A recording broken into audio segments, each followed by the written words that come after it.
Buenos días, ¿qué tal? ¿Cómo estáis? Bien. Me alegro, me alegro. ¿Me permitís que me monte como siempre? Me prepara aquí. Hemos quitado el reloj de ahí delante, alguien se ha quejado. Ya, habría que poner un reloj ahí para que los que estamos aquí arriba supiésemos por dónde vamos. Así que me lo voy a poner con el móvil, por amor a mis hermanos y por amor al tiempo, como solemos decir. Bien. Si podéis, chicos, ponerme en el monitor de aquí delante también la proyección. Perfecto, muchas gracias, equipo. Bien, contentos de veros, y a los que no os veo que estáis en casa, pero me veis a mí, pues también bienvenidos, a los que nos seguís en directo y a los que luego nos seguiréis en la grabación en nuestro canal de YouTube, Ile Valencia. Vamos a empezar. Vamos a empezar y vamos a ver cómo vais de cultura general. Vamos a ver. Esto lo tengo en marcha, sí. Vale, tiro para atrás. Bien. ¿Alguien sabe quién es este hombre? ¿Alguien reconoce a este hombre? Emilio levanta la mano. ¿Alguien más? Emilio, ¿quién es? Bauman. Muy bien, premio para Emilio. Bauman. Zygmunt Bauman. Zygmunt Bauman era, ya falleció, un sociólogo, filósofo, nacido en Polonia, luego estuvo viviendo muchísimos años en Gran Bretaña, de origen judío, y yo creo que quizás ha sido una de las personas que mejor ha sabido explicar la sociedad en la que estamos viviendo tú y yo hoy. Seguro si os hablo de conceptos como sociedad líquida, ¿a quién le suena eso? ¿Alguien ha oído hablar de sociedad líquida, modernidad líquida, amor líquido, tiempos líquidos, generación líquida? Todos son libros de este hombre, libros de este gran sociólogo y pensador. Pues bien, resulta que el concepto de vida ilíquida o sociedad líquida que desarrolló Bauman está diciendo y está explicando nuestra sociedad actual, diciendo que nuestra sociedad, entre otras cosas, voy a simplificar mucho, ¿vale? Tendríamos que leer bien los libros para profundizar, pero habla de que nuestra sociedad se basa en el individualismo, es una sociedad que está basada en lo temporal, en lo inestable y que carece de aspectos sólidos. Todo lo que tenemos es cambiante, todo lo que tenemos tiene una fecha de caducidad, y esto lo compara con las estructuras sólidas o fijas del pasado. En el pasado habían cosas que eran inamovibles, a las que nos podíamos agarrar. Hoy no, hoy es algo como agua, ¿no? Por eso líquido, y se nos escapa entre las manos. Y este concepto explica, por ejemplo, llevado a las relaciones, habla del amor, el amor líquido también. Y esto explica, por ejemplo, el amor Tinder. Muchos conoceréis, espero que no por usarla, pero conoceréis la aplicación Tinder, ¿vale? En la que la gente coge, se descarga, busca una persona que le gusta, plin, queda y mantienen relaciones, ¿vale? Y mañana con otra o la semana que viene o tal. Hay un miedo al compromiso, hay un miedo a profundizar entre las personas. Las relaciones son cortas, las relaciones duran lo mismo que dura lo que me aporta la otra persona. Y cuando una pareja deja de ser rentable, se deja de lado y se busca otra nueva pareja. Eso es el amor líquido. En las relaciones laborales también afecta. Vemos aquí, dice, le vamos a firmar un contrato de 5 minutos y luego ya veremos. Esto quizás a muchos os suena. Pues está relacionado también con todo esto. Hoy las relaciones laborales también son líquidas. Antes, en general, nuestros padres trabajaban en la misma empresa durante casi toda su vida. Y esto tenía muchas implicaciones. La estabilidad laboral aportaba también una estabilidad económica con la que podías hacer planes, planificar, desarrollar tu familia, se creaban también relaciones sociales duraderas.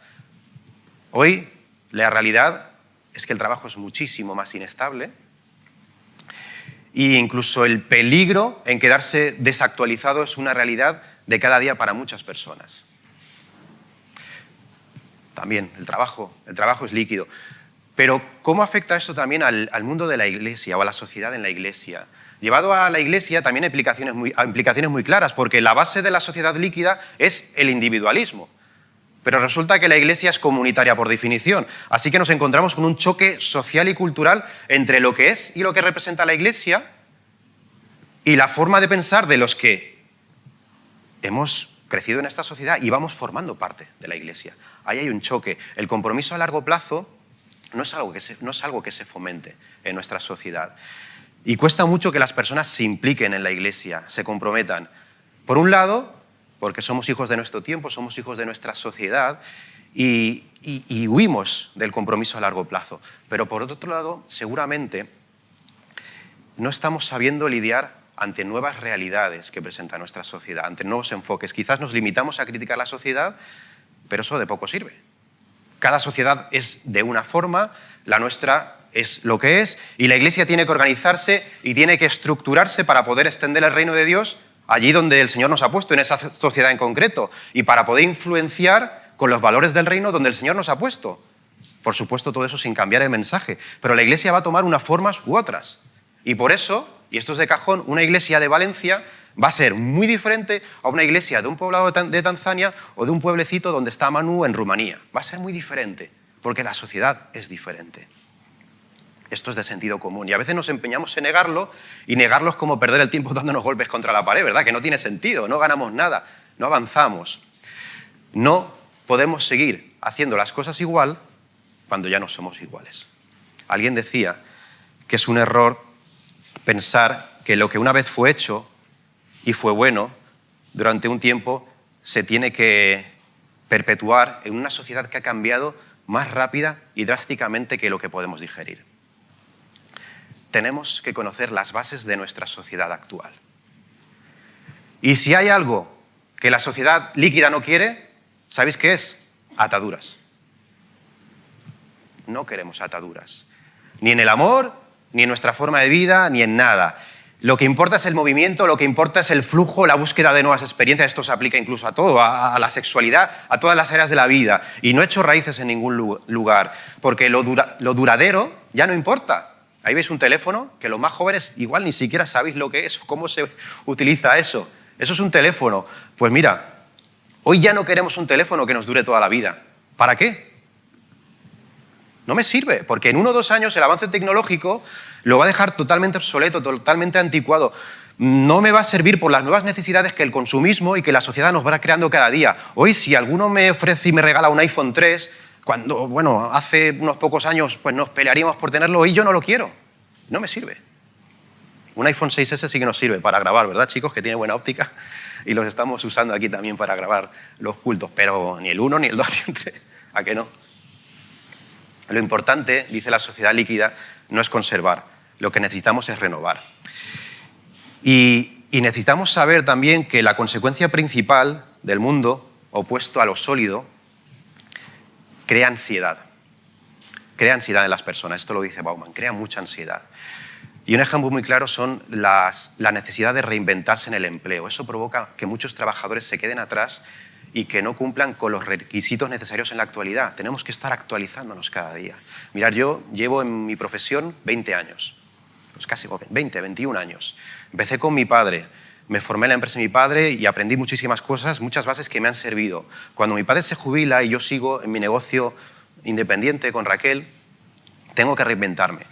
Ni los clientes eran los mismos, ni los productos son los mismos, ni la estrategia comercial es la misma, ni la forma de venta, ni incluso las zonas de venta. Antes podías vivir vendiendo en Valencia, ahora tienes que moverte por todas partes para poder vivir. Cambia totalmente. O te reinventas o mueres. Y esa es una realidad. Y eso crea mucho agobio a personas que quizás les pilla un poquito a pie cambiado. Y bueno, a mí me cogió joven y pude hacerlo. Si me hubiese tocado con 60 años, me las habría visto muy mal. Crea mucha ansiedad y muchos problemas. Y esto forma parte de nuestra sociedad. Es una sociedad en la que hemos nacido, en la que hemos crecido y en la que si Jesús no viene antes moriremos. Una sociedad que forma parte de nosotros, seamos cristianos o no lo seamos. Y es cierto que con Jesús, con su buena noticia, Jesús viene y propone una contracultura. Una forma diferente de vivir y de anclarse en medio de este mundo. Y para algunos, dentro del cristianismo, esta contracultura se ha manifestado en dos puntos extremos. Por un lado, creación de grupos, de iglesias cristianas totalmente aisladas de la sociedad, con sus costumbres, con su lenguaje, que igual se entendía en el año 1000 o hace 100 años o hace 50, pero que hoy no son comprensibles, sus prácticas, viven de espaldas a la sociedad. Y cuando miran a la sociedad solo es para criticarla. Y si son sinceros se darán cuenta de que algunos de sus enfoques y mensajes son simplemente una reacción polarizada, autoprotección, pero no un enfoque basado en el Evangelio. En el otro extremo estarían grupos que buscan una renovación sin reflexionar, adaptación sin crítica, decisiones basadas en el cortoplacismo, iglesias sin proyectos, sin sueños, sin planes a medio ni a largo plazo. La pregunta es, ¿dónde estoy yo? ¿Dónde estoy yo en medio de esta sociedad líquida? ¿Dónde estamos nosotros como iglesia? ¿Cuál es nuestra base y cuál es nuestro fundamento? ¿Existe una forma diferente de vivir? ¿Podemos vivir de otra forma cuando se nos ha inoculado el miedo a perder la libertad? ¿Puedo vivir de otra forma cuando tenemos miedo al compromiso? Cuando el desarrollo nos ha empujado a aislarnos en nuestras casas fomentando el individualismo. Porque hoy, por ejemplo, es que ya no necesito ni relacionarme con nadie para comprar. Solo necesito un móvil o un ordenador. Y esas compras, además, son las que intentamos usar para llenar nuestra necesidad de valor, que sigue existiendo, nuestra necesidad de pertenencia, que sigue existiendo dentro de nosotros. ¿Existe otra forma? Sí que existe otra forma. Uno de los discursos más conocidos que encontramos en los evangelios es el Sermón del Monte o el Sermón de la Montaña. Es un discurso o una recopilación de enseñanzas donde Jesús propone una nueva forma de vida. Y cuando Jesús acaba este discurso hizo algo tremendamente poco habitual en el mundo de las ideas y los discursos. Y creo que aún nos sigue costando el llegar a esa parte. Apeló al compromiso. Apeló a no solo creer y aceptar teóricamente lo que estaba diciendo, que podía ser muy bonito, sino a vivir y a experimentar lo que él estaba proponiendo. Hizo responsables a su auditorio. Desde ese momento eran responsables de lo que habían oído. Tenían que tomar una decisión. De hecho, el no tomarla ya era tomar una decisión. Y les cuenta una parábola. Les cuenta. Empieza así, dice: a cualquiera, pues, que me oye estas palabras y las pone en práctica, lo compararé a un hombre prudente que edificó su casa sobre la roca. Como alternativa a la vida líquida, a la sociedad líquida que vivimos tú y yo hoy, eso que se nos escapa entre las manos, Jesús hoy nos pone como ejemplo el vivir edificados sobre la roca. Y fíjate, vamos a contextualizar. Jesús está diciendo esto a un pueblo muy, muy religioso, muy conocedor de su palabra, lo que conocemos hoy como Antiguo Testamento, pero de ese conocimiento a la práctica había un trecho muy grande. Y después de decir cosas como bienaventurados los pacificadores, si vas a ir a Dios antes y tienes algo contra tu hermano, pues antes arregla las cosas con tu hermano y luego ya presenta tus ofrendas a Dios. Al que mira a una mujer para codiciarla ya cometió adulterio, no te hace falta jurar que tú sí sea sí, que tú no sea no. O si alguien te abofetea, ponle la otra mejilla. ¿Habéis oído, no, que hay que amar a vuestros enemigos? Dice, pues yo os digo que améis a vuestros enemigos. Después de decir cosas como esta, confronta a su auditorio y les dice, tenéis que dar un paso de obediencia. Habían escuchado la vida que proponía Jesús y nosotros los cristianos solemos decir que Jesús da vida, ¿no? Y Jesús te ofrece vida y entonces pensamos, y a veces somos muy místicos y pensamos en la vida eterna. Sí, Jesús da vida y ofrece una vida eterna, ¿qué será? Pero esa vida eterna, ¿qué será? Es hoy ya. Es para empezar a vivirla ya, aquí y ahora. ¿Cómo? Paso a paso y obedeciendo a Jesús. Jesús dice, ¿habéis oído lo que os propongo, lo que ofrezco? Y si oyes estas palabras y las pones en práctica, lo compararé a un hombre prudente que edificó su casa sobre la roca. Descendió la lluvia, vinieron ríos, soplaron vientos y golpearon contra aquella casa. Pero no cayó, porque estaba cimentada sobre la roca. Pero a cualquiera que me oye estas palabras y no las practica, lo compararé a un hombre insensato que edificó su casa sobre la arena. Descendió la lluvia, vinieron ríos, soplaron vientos y dieron con ímpetu contra aquella casa y cayó. Y fue grande su ruina. Ante la propuesta de vida de Jesús, puedes oír las palabras y ponerlas en práctica, que eso lo ejemplifica, lo compara con edificar tu casa sobre la roca, o puedes oír y no practicar. Fíjate que aquí Jesús ya está evidenciando que aquello del cristianismo no practicante no tiene sentido en lo que le está presentando, ¿no? Y es, no, yo soy cristiano no practicante, eso no existe para Jesús. Si eres cristiano, ¿practicas o no practicas? Y eso lo compara con edificar tu casa sobre la arena. Y Jesús habla, fíjate que habla de dos formas diferentes de edificios, pero que viven exactamente en un mismo contexto. Los dos edificios, las dos edificaciones sufren exactamente lo mismo. Hay lluvia, hay ríos, soplan vientos que golpean, las dos por igual. Y eso nos habla de la vida, que es así. Jesús no nos está proponiendo librarnos de nada, ¿vale? De muchos de los problemas que nos rodean en esta sociedad. En esta vida hay problemas, hay golpes, hay enfermedades, hay conflictos. Y si sigues la propuesta de Jesús, no te va a apartar de todo ello. ¿Vale? Que nadie te venga a la moto. Había una iglesia que se llamaba Pare de Sufrir, ¿no? Y vendían eso, que si tú seguías, ¿no? Y sus enseñanzas y a Jesús y a Dios, vas a parar de sufrir. Eso es mentira, eso no lo propone Jesús. Alguno puede decir, pues porque un poquito antes, cuando Jesús enseña el Padre Nuestro, esa oración modelo, les dice que pidan a Dios que nos libre del mal. ¿Por qué le vamos a pedir si el Señor no nos va a librar del mal? O hay quien también dice que al ser la enfermedad algo que no estaba en los planes de Dios, los que seguimos a Jesús, si tenemos fe y si no pecamos, pues seremos libres de la enfermedad. ¿Qué es lo que dice la Biblia respecto a todo eso? ¿Hay enfermedades que son fruto del pecado? ¿Sí o no? ¿Sí? Ahora, tenemos que explicar muy bien esto. El apóstol Pablo habla de eso y dice, por lo cual hay muchos enfermos y debilitados entre vosotros y muchos duermen. Y Pablo habla de cómo el pecado en algunos corintios había sido fuente de enfermedades y hasta de muerte. Y esos pecados estaban relacionados con abusos, con excesos, con desenfreno. Y esto es algo lógico y de libro. Una vida de abusos nos puede llevar a problemas de salud graves. Pero eso, y a veces algunos lo olvidan, no quiere decir ni mucho menos que hay una relación directa entre pecado y enfermedad como causa y efecto.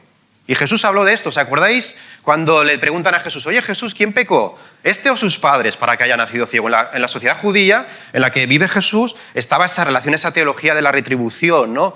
Si uno le pasa algo malo es que ha hecho algo malo, ¿no? Y le dicen, ¿quién pecó, este o sus padres? ¿Y Jesús qué le dice? Jesús le dice, pecaron los padres de este. ¿Dijo eso? No dijo eso. Dice, no es que pecó este ni sus padres, sino para que las obras de Dios se manifiesten en él. Y esto es tremendo, esta perspectiva de la enfermedad que presenta aquí Jesús, para que las obras de Dios se manifiesten en él. O podríamos leer en Lucas, capítulo 13, dice, en esa misma ocasión había allí algunos que le contaron acerca de los galileos, cuya sangre Pilato había mezclado con la de sus sacrificios. Y Jesús le responde, ¿pensáis que estos galileos eran más pecadores que todos los demás galileos porque sufrieron esto? Os digo que no. Al contrario, si no os arrepentís, todos vais a perecer igualmente. ¿O pensáis que aquellos 18 sobre los que cayó la torre en Siloé y los mató eran más deudores que todos los hombres que habitaban en Jerusalén o que habitan en Jerusalén? Os digo que no. Al contrario, si no os arrepentís, todos pereceréis igualmente. Jesús demole, Jesús revienta la teología de que no hay dolor sin culpa y pecado, causa-efecto. Lo tira por tierra totalmente. Esa teología de la retribución. Leía un comentarista, profundizando un poquito más sobre el mal y sobre la enfermedad, cogía este texto de Santiago, dice, ¿está alguno enfermo entre vosotros? Llame a los ancianos de la iglesia y oren por él, ungiéndole con aceite en el nombre del Señor.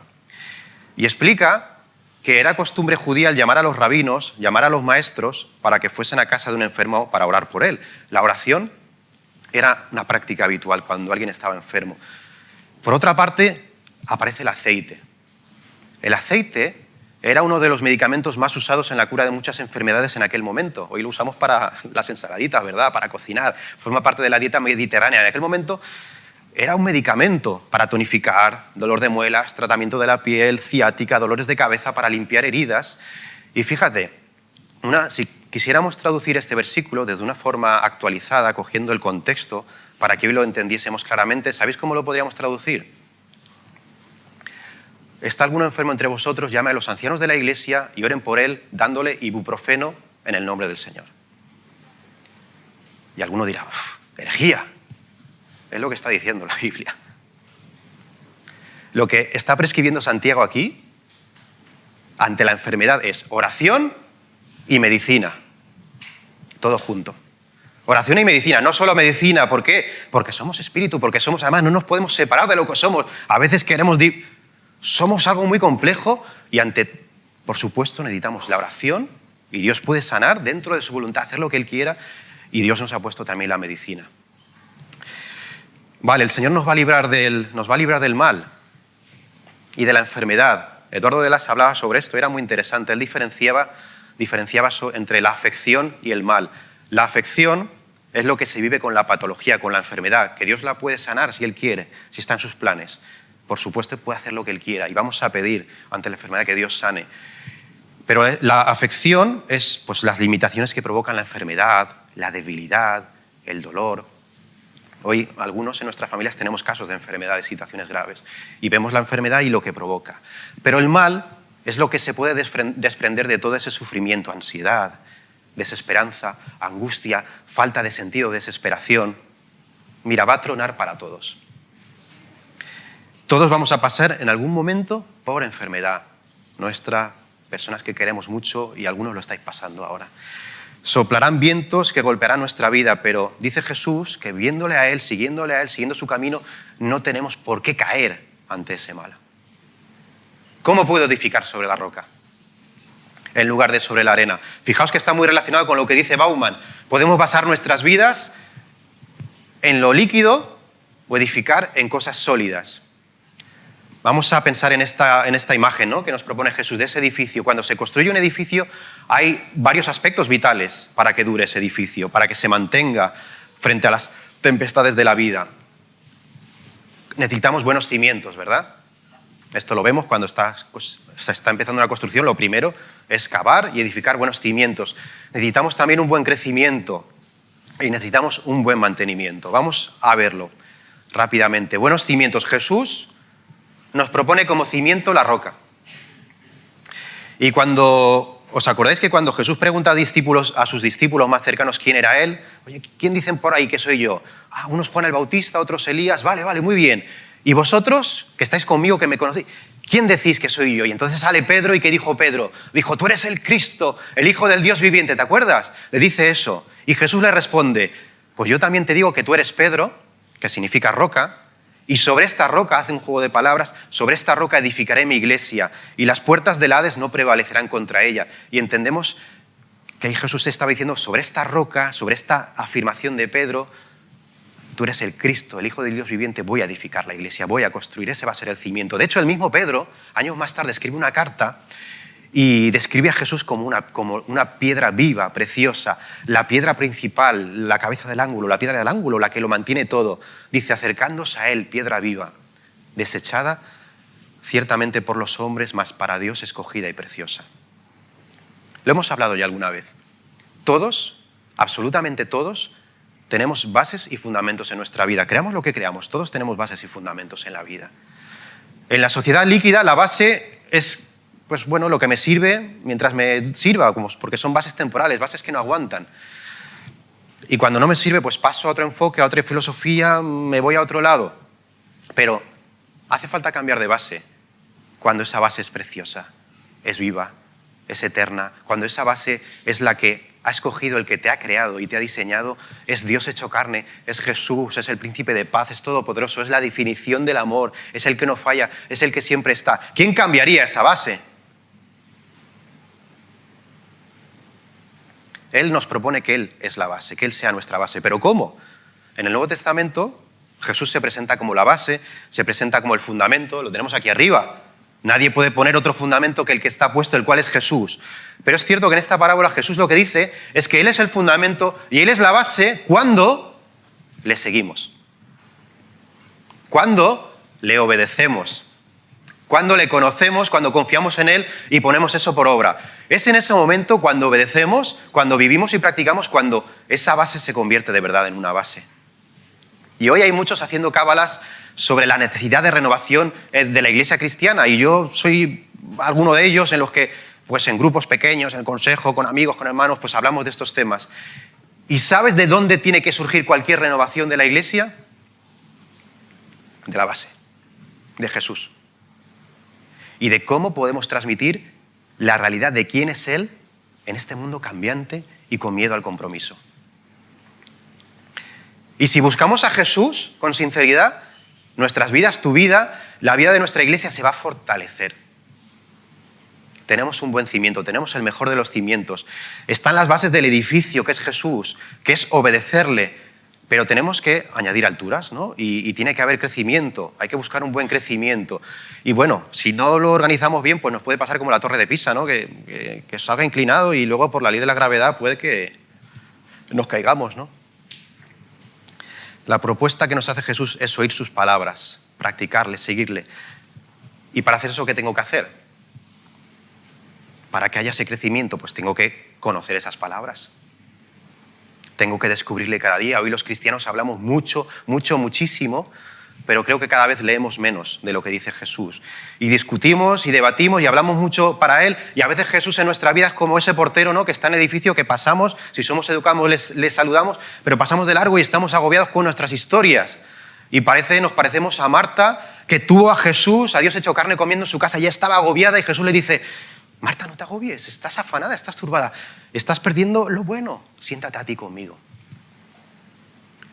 Un buen crecimiento en cualquier relación, ¿sabes qué implica? Implica intimidad. Intimidad. Hay un reconocido psiquiatra español que, hablando de la intimidad en las relaciones de pareja, es cristiano también este hombre, este hermano. Hablando sobre la intimidad en las relaciones de pareja, dice lo siguiente, es muy interesante y además es aplicable a las relaciones de pareja, así que escúchalo, los que tengáis pareja, estéis casados, tengáis novia, novio, pero es aplicable también a nuestra relación con Dios. Dice: la intimidad es a la pareja lo que el oxígeno a los pulmones. La intimidad excluye las vidas paralelas, el vivir juntos pero aparte. Esta cercanía, sin embargo, no viene sola de forma automática, requiere trabajo. Sí, el amor sólido es trabajo.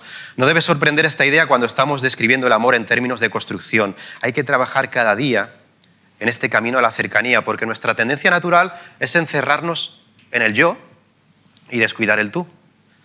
La dejadez en el cultivo de la intimidad genera una sensación de rutina y de aburrimiento en la relación, que suele ser el primer paso para enfriar el amor. La intimidad necesaria para el crecimiento requiere trabajo. Y eso ya no nos gusta mucho. Y entonces, como no nos gusta, lo siguiente es que caemos en la rutina. Y cuando caemos en la rutina, lo siguiente es que se enfría el amor. Y nos desengañamos. Y nos desengañamos con Dios, y nos desengañamos con los que nos rodean, y nos desengañamos con la iglesia. ¿No nos pasa esto en nuestra relación con Dios? El buen crecimiento requiere intimidad, dedicada, trabajada, con intencionalidad. Tenemos que buscar tiempo, desenchufar nuestros móviles, por lo menos los datos. Tenemos que estar siempre localizables, ¿no? Es como... Pero pasa tiempo a solas con Dios. Conócele, lee su palabra, estúdiala, fórmate, apúntate a las escuelas bíblicas, medita. Y necesitamos también, hemos visto un buen cimiento, un buen crecimiento, y por último, hace falta mantenimiento. Todo edificio debe tener un mantenimiento adecuado. En esta iglesia tenemos diaconías, y una diaconía es la de mantenimiento, Álvaro, ¿sí o no? Esto hay que mantenerlo, porque si no, pasan los años y se nos cae todo esto encima. Las obras de restauración permiten arreglar grietas, desperfectos cuando surjan, que esté todo más bonito, más arreglado, más actualizado. Y fíjate que Jesús compara nuestras vidas con edificios, y para que haya un buen mantenimiento necesitamos pararnos, como he dicho. Y la oración es vital. Emilio hablaba el otro día sobre la oración. Encontrar momentos en los que pararnos, en los que apagar los móviles, en los que parar un poco nuestro ritmo, hablar con el Señor, revisar nuestras vidas, revisar nuestros compromisos, revisar nuestras elecciones, cómo estamos invirtiendo nuestro tiempo, nuestros recursos, hacia dónde queremos ir. Y de hecho de esto hemos hablado en el Consejo de Pastores de la Iglesia. Y queremos proponer a la Iglesia en breve el juntarnos como Iglesia en un retiro para hablar de eso. Pararnos y ponernos delante del Señor. Para que haya un buen mantenimiento tenemos que pararnos primero y observar. Para poder observar bien también hace falta otra cosa. Necesitamos aprender, ¿sabéis a qué? Y esto os va a gustar mucho. Tenemos que aprender a ser críticos. ¿A qué os gusta? Alguno dirá, es que si yo soy experto en eso, ¿no? Son años y años ya. Muy bien, eso se nos da muy bien. Pero fíjate, no me refiero a ser críticos con los demás, que es en lo que somos cum laude todos. Y a veces no nos gloriamos de ser críticos, sí, críticos con los demás, y con las demás iglesias, y con los demás cristianos, y con los vecinos. Pero para que haya un buen mantenimiento tengo que ser crítico conmigo mismo y con lo que somos. Si queremos hacer un buen mantenimiento tengo que estar abierto, tengo que estar dispuesto a ver y reconocer pues, que la pared que está en mi salón quizá está agrietada o peligra, porque ostras, esto, ¿no? Hay que darle una manita de pintura. Tengo que estar dispuesto a verlo. Si la veo y digo, no, está perfecta, y voy cerril, nada, no avanzamos. ¿Entiendes mi ejemplo? Somos especialistas, y lo dijo el Señor, y lo dijo unos versículos antes que aquí, ¿en qué? en ver la paja en el ojo ajeno y no vemos nuestra viga. Pero es que es humano. Pero Jesús nos enseña, no, mira tu viga antes, porque así avanzarás. Así avanzarás. Y tenemos que avanzar como personas, como iglesia, y si aprendemos a ser críticos, autocríticos, podremos revisar esos desperfectos y iremos a la palabra y su palabra nos confrontará. Y leeremos, por ejemplo, sobre el perdón, ¿vale? Ostras, pues yo no sé si he acabado de perdonar a mi mujer sobre aquello que me hizo, o a tu marido, o a mi amigo, o a este familiar. Y Jesús me dice que tengo que perdonar, ¿cuántas veces? 70 veces 7 siempre. ¿Voy a obedecer o no? ¿Voy a edificar sobre ese fundamento o no quiero edificar sobre ese fundamento? Y cuando vamos a la palabra, igual leeremos sobre no criticar y murmurar. Y ¿yo murmuro? ¿Yo critico? Bueno, el otro día hablé, yo estaba comentando, yo no estaba criticando, ¿no? A veces no criticamos, comentamos, ¿vale? Y me ha venido una cosa y no se lo digas a nadie, ¿eh? Y luego voy a otro, oye, no se lo digas tú tampoco a nadie, ya esto llega a todo el mundo, tío. ¿Por qué no paramos y cortamos? ¿Por qué no edificamos sobre el fundamento y dejamos que Él, con pasos de obediencia, a veces muy sencillos? Lo que pasa que es cierto que tenemos muchas cosas que lo llevamos, y a ver, hablo por mí, ¿eh? Y lo llevamos y lo llevo mucho tiempo y cuesta. Pero el Señor puede cambiarlas. Y leemos sobre ser hospitalarios, igual veo y digo, ostras, mi casa, y si mi casa está cerrada, cal y canto. Si soy más cerrado, vamos, si soy un ermitaño. Ser hospitalarios. Y hay muchas cosas que podemos descubrir cada día en la Biblia que requieren pasos, que requiere obedecer, practicar, vivir. Y para que haya un buen mantenimiento, cuando hemos localizado las reformas que hay que hacer en mi vida, las reformas que hay que hacer en nuestra comunidad, que ojo, las reformas importantes no son las que vayamos a hacer en este local, ¿eh? O cambiarnos de local, o tal, o cambiar el escenario, o hacer no sé qué, esas no son las importantes. Somos protestantes y hay algo muy bonito de los protestantes. Uno de sus filosofías era la iglesia reformada siempre en reforma. ¿Estamos siempre en reforma? Para tener esa actitud hace falta, ¿sabéis el qué? Para ponerse y hacer mantenimiento, pues igual que aquí tenemos personas que se dedican y trabajan para mantener este local, hace falta compromiso. Porque las cosas no se cambian solas. Porque las cosas no se arreglan solas. Y eso me lo repite mi mujer, ¿no? Y tengo que pintar unas cosas y ¿lo vas a hacer, Marcos? Que sí. Que no se hace solo, no se pinta solo. Nada se hace solo. Y detrás de las canciones que vemos aquí del grupo Alabanza, primero hay compositores que las compusieron, personas que las transmitieron para que nos llegaran, luego llega Dani, saca los acordes, prepara, imprime, le dedica horas en su casa, luego aquí los chicos quedan para ensayar, pero es que detrás de todo eso hay pues ensayos cada uno en su casa, clases de música, muchas horas, muchas horas de dedicación y de compromiso para que aquí haya una música decente y digna. Compromiso. Y detrás de estos símbolos que vamos a tomar ahora hay compromiso. Hay personas que han comprado el pan, que han provisto de las bolsitas para tal, que han venido esta mañana en madrugado para poder prepararlo. Hay compromiso.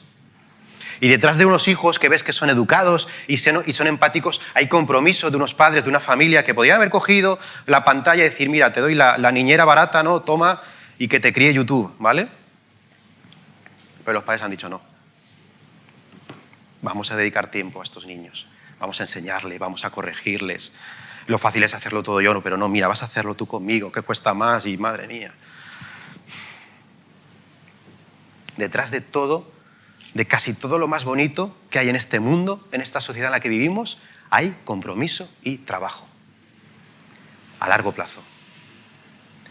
¿Quieres formar parte del cambio? ¿Es suficiente con entrar aquí a una iglesia y salir? ¿Con ver el partido de fútbol como espectador?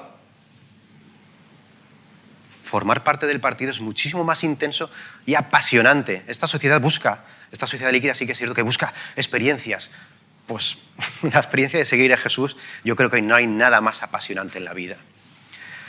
Y es cierto que si juegas el partido, vas a jugar el partido y corres peligro de que te hagan una falta, de que te hagan daño y que salgas lesionado en algún momento, sí. Sí, eso lo hemos hablado muchas veces, es cierto. Puedes sufrir alguna lesión temporal, pero ningún futbolista cambiaría el banquillo por el terreno de juego. Ninguno.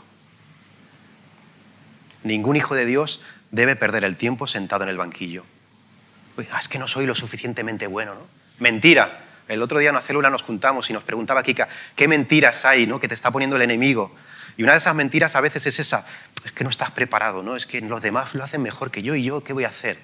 Mentira del diablo. Estás capacitado y capacitada. Dios a quien llama capacita. ¿Para qué? Lo veremos, lo descubrirás, lo descubriremos. Pero Dios te llama y te capacita. Jesús dijo en esta parábola sobre el que edificó en la arena, dijo que al final, ¿qué pasó? El que no aceptó la propuesta de vida de Jesús al final cayó y fue grande su ruina. Y hay decisiones y elecciones que nos llevan al desastre. Y a veces no nos damos cuenta y pasa la vida, va pasando el reloj y pasa la vida. Y pasa la vida sin hacer nada, sin comprometernos, sin tomar ninguna decisión. El final es caer y la ruina. Una vida de vaivenes, de cansancio, desesperanza, desilusión, donde nada me llena. Y en el fondo, al final, es que, si soy sincero, estoy desilusionado conmigo mismo. Hay un salmo muy bonito que dice, si el Señor no edifica la casa, en vano trabajan los edificadores. Hay una dimensión, y con esto ya acabo, en el edificio de tu vida y de mi vida, que no la puede aportar ni la psicología, ni la medicina, ni ninguna ciencia humana. ¿Sabes por qué? Porque es sobrenatural. Y me refiero a la gracia. ¿Sabes qué es la gracia de Dios? La gracia de Dios es el abrazo de Dios. El abrazo del arquitecto supremo. Y esa gracia te hace fuerte y me hace fuerte en la debilidad. Y nos da la esperanza de que no estamos luchando solos con nuestras fuerzas, de que esta no es nuestra obra. Estamos hablando aquí de obra, nos estamos organizando la construcción, pero la obra es de Dios. Y los recursos que Él ha puesto en tus manos y en mis manos, en nuestras manos, son de Dios. Y Él puede poner en ti el querer y el hacer por su voluntad. Lo que tenemos que hacer es pedírselo. Pídeselo a Dios. Pidámosle que nos ayude a escuchar, más allá de nuestros prejuicios. Todos tenemos prejuicios. Vamos a escuchar lo que Dios nos quiere decir. Vamos a hacer lo que nos está diciendo. Que Jesús sea nuestra renovación cada día. Renovación cada día. Busca intimidad con Él y vive esa intimidad. Ojo, vive esa intimidad con su pueblo, con la iglesia. Porque Jesús es la roca. Y Jesús, ¿os acordáis con esa, cuando hablaba con Pedro, cuando Pedro dijo aquello, no, tú eres el Cristo, el Hijo del Dios viviente, ¿no? Y Jesús le dijo, dice, sí, sobre esa roca, ¿no? ¿Edificaré qué? ¿Dijo edificaré tu vida, Pedro? ¿Dijo edificaré tu vida, Marcos, Yasab o Raúl o Jordi? ¿Qué dijo? ¿Edificará qué? ¿Qué? La iglesia. No se trata de edificar la vida de Marcos, de Pablo, de Dani, es edificar la iglesia. La sociedad líquida es lo que dice, hiperindividualismo, edificar mi vida. Pero lo que dice el Señor es que lo que quiere edificar es la iglesia, quiere edificar un pueblo, una nueva sociedad llamada a ser contracultura, que no es lo mismo que ser una subcultura ahí aislada o un gueto. Y para ser contracultura tenemos que estar unidos. Por eso la iglesia está llamada a reunirse. Y nos juntamos el primer día de la semana y también cuando podemos. Tenemos que estar unidos y tenemos que trabajar por la unión. No nos dejamos de reunir como algunos tienen por costumbre. Y estamos usando YouTube y está perfecto y esto llega a muchos sitios. Pero si puedes, ven, júntate, come, participa. Tenemos que unirnos, tenemos que juntarnos, tenemos que tocarnos. Con las limitaciones que hay ahora, que cada vez son menos, gracias a Dios, pero tenemos que hacerlo. Y para que no se atrofie la iglesia, para que su pueblo no pierda su sentido, convirtiéndose en un gueto, una subcultura, hay también un llamado hacia afuera. Es una doble realidad, la de la iglesia. Tenemos que compartir con otros esta contracultura. Tenemos que compartir con otros lo que Él está haciendo en ti, lo que está haciendo en mí, lo que está haciendo en nuestra comunidad, en nosotros. Llamados a juntarnos y llamados a salir. Y el Dios que se revela en la Biblia, una de las definiciones de Dios más bonitas que yo encuentro en la Biblia, ¿sabéis cuál es? Dios es amor. Y Él te ama y quiere darte lo mejor.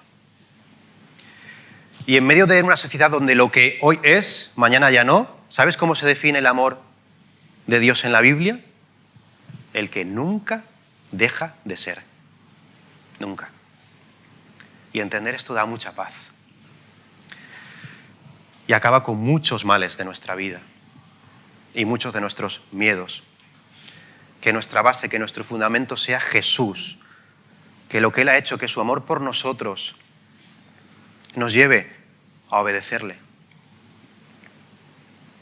a buscarle en intimidad, a conocerle, a vivirle, a practicarle, que estemos abiertos a cambios, a reformas, a ajustes en nuestra vida. Tenemos que estar siempre en reforma. No tengamos miedo, eso es algo natural. Tenemos miedo al cambio. Dejemos los miedos aparte, busquemos a Jesús. Y, por supuesto, pierde el miedo al compromiso. Porque si tienes miedo al compromiso te vas a perder yo creo que las cosas más bonitas de la vida. Pierde miedo al compromiso. ¿Te animas a jugar el partido? ¿Quieres salir a jugar? ¿Quieres salir a jugar? Si quieres salir a jugar, díselo a Dios. Dínoslo también a alguno de los pastores para que te ayudemos. Que el Señor nos ayude. Señor, te damos gracias por tu palabra, te damos gracias, Padre, porque tú lo has hecho todo por nosotros, Señor. Y nos has mostrado un camino, has preparado un camino para nosotros y lo que nos das ahora es la oportunidad de elegir si queremos seguirlo o no queremos seguirlo, Señor. Queremos que tú seas nuestro fundamento. Queremos seguir tu camino. Y vivirlo, Señor, en medio de las tempestades, en medio de los problemas, en medio de las alegrías, en medio de todo. Queremos vivirlo contigo, con la roca, Señor. Y queremos conocerte cada día más, Señor. Queremos que quites nuestros miedos, ese miedo a perder la libertad, esos engaños, Señor. En ti somos libres de verdad, Señor. Ese miedo al compromiso. En ese compromiso descubrimos cosas preciosas, Señor. Ayúdanos a buscarte. Ayúdanos a estar abiertos a descubrir cosas nuevas de ti cada día, a practicarlas, a vivirlas, Señor, y que esta iglesia, este pueblo crezca erguido hacia arriba para tu gloria, en comunión, en amor y buscando extender tu reino.